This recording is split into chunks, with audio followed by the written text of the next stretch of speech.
Hello, hello, hello, hello, hello, hello.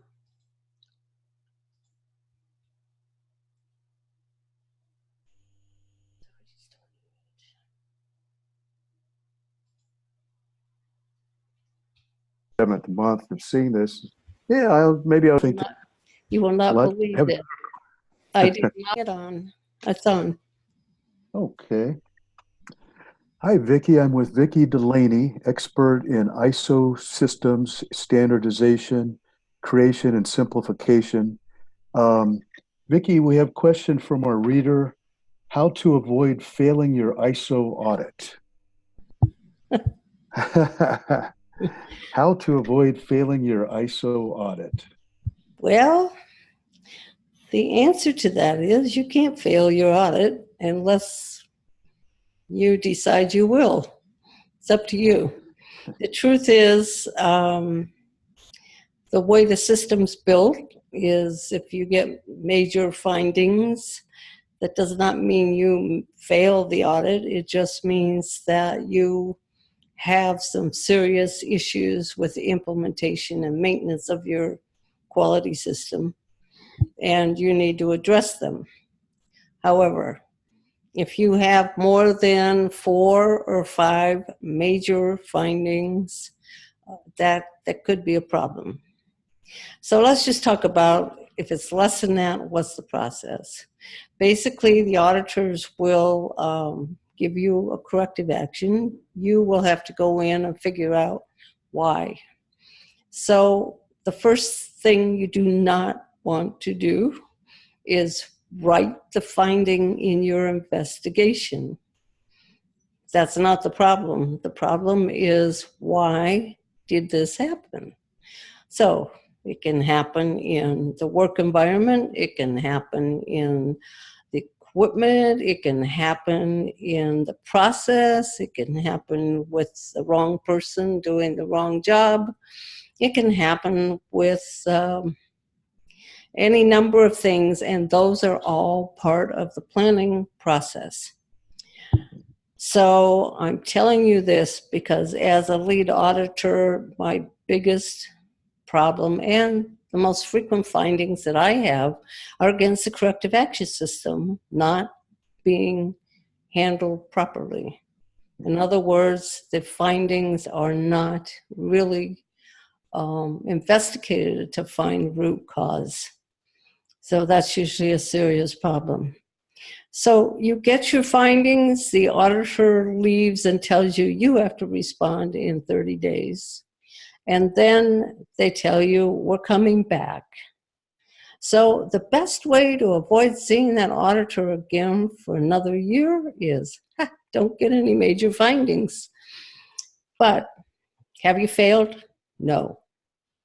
However, if they come in, and this usually only happens in initial audits where a company has not been certified before, if they find too many majors, they will stop the audit. They'll tell you, you're not ready. This does not happen very often, and it shouldn't, because they do a lot of homework before they come out on your site for the first time. So you should, it's my timer. Let's try this again. Stop. Question again. Yeah. Hello, I'm with Vicky Delaney, expert in ISO systems, standardization, and certification. Vicky, we have a question from one of our readers. How do I avoid failing my ISO audit? Well, that's a good question, because the truth is you can't fail it unless you're so bad you haven't done anything. But if you get major findings, you will have to respond to them, and you have to respond to them within 30 days.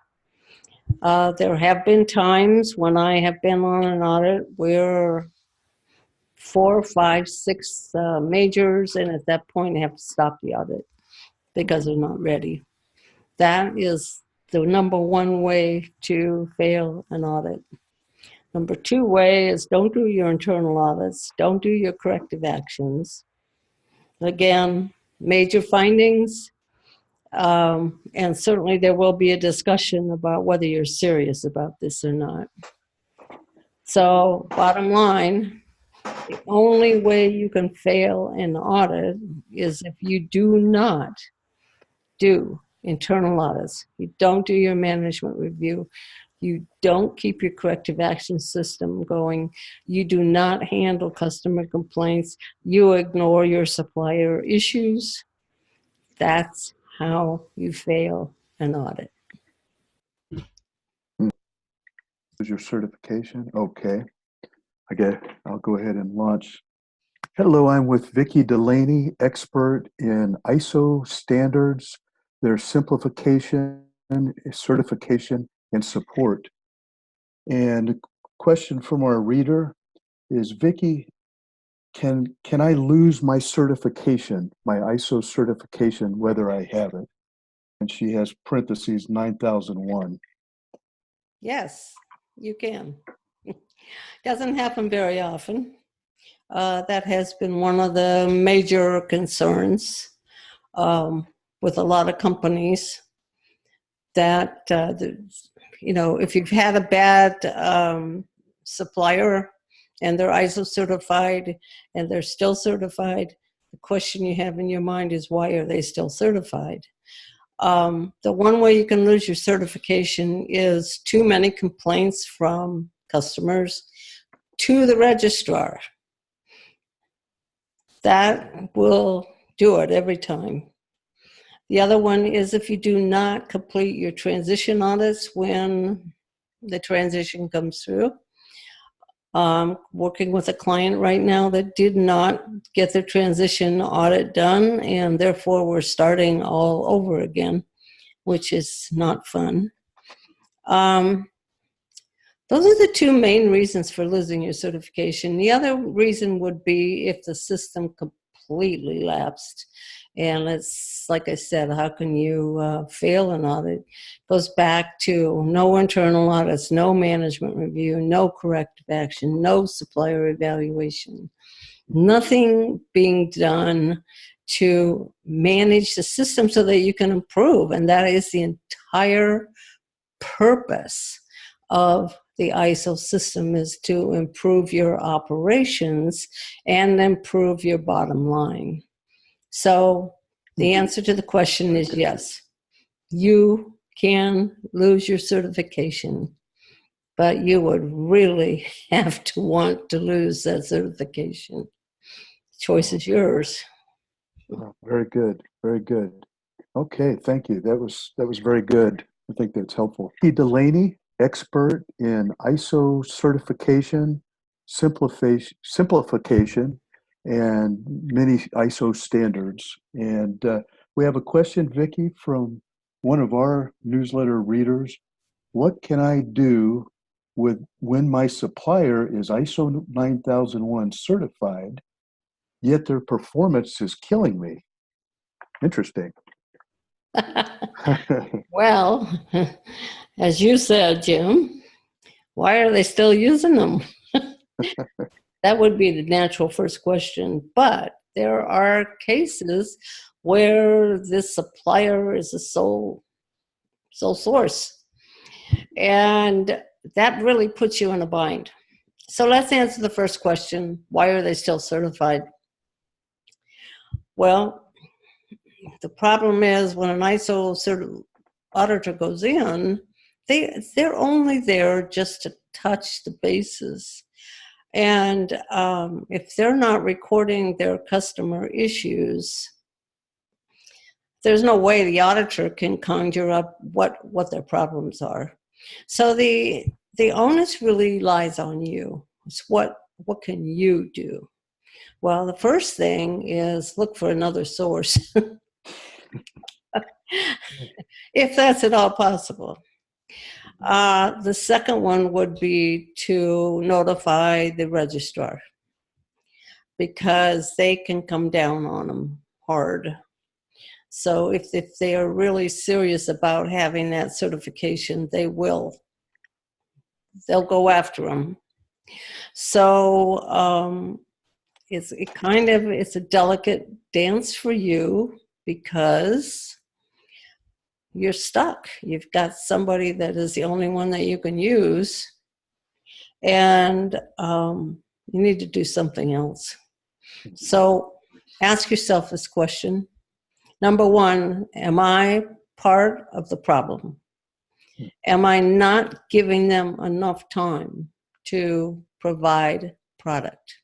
That's the first one to ask. Number two, am I giving them the right information?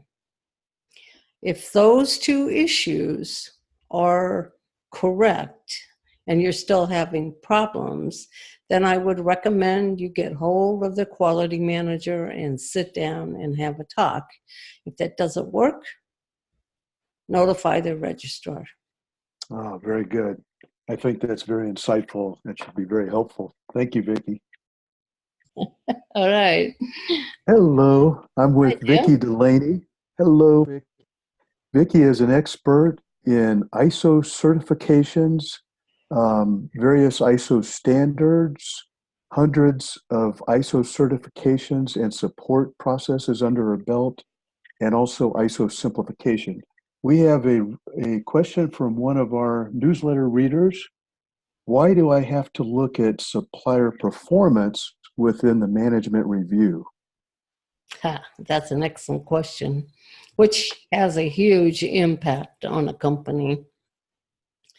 It's funny, not many companies really look at the cost of a supplier's performance on their business.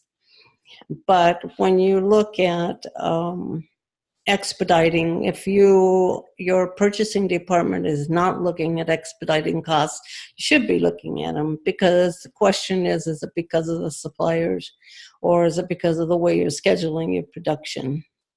So the reason why management review has supplier evaluation in there to look at it is because the management review is meant to do the planning.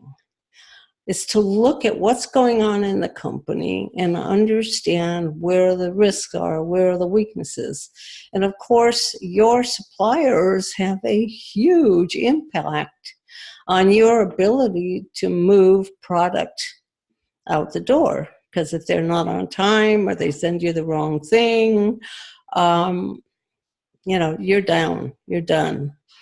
So it's an extremely important factor of the management review is to look at the impact of the critical processes on your business, which purchasing and supplier, the supply chain, huge, huge, huge impact on your inventory. If you're buying excess product because your supplier is late, it's costing you more money. If your supplier is constantly sending you rejected equipment, it's slowing you down.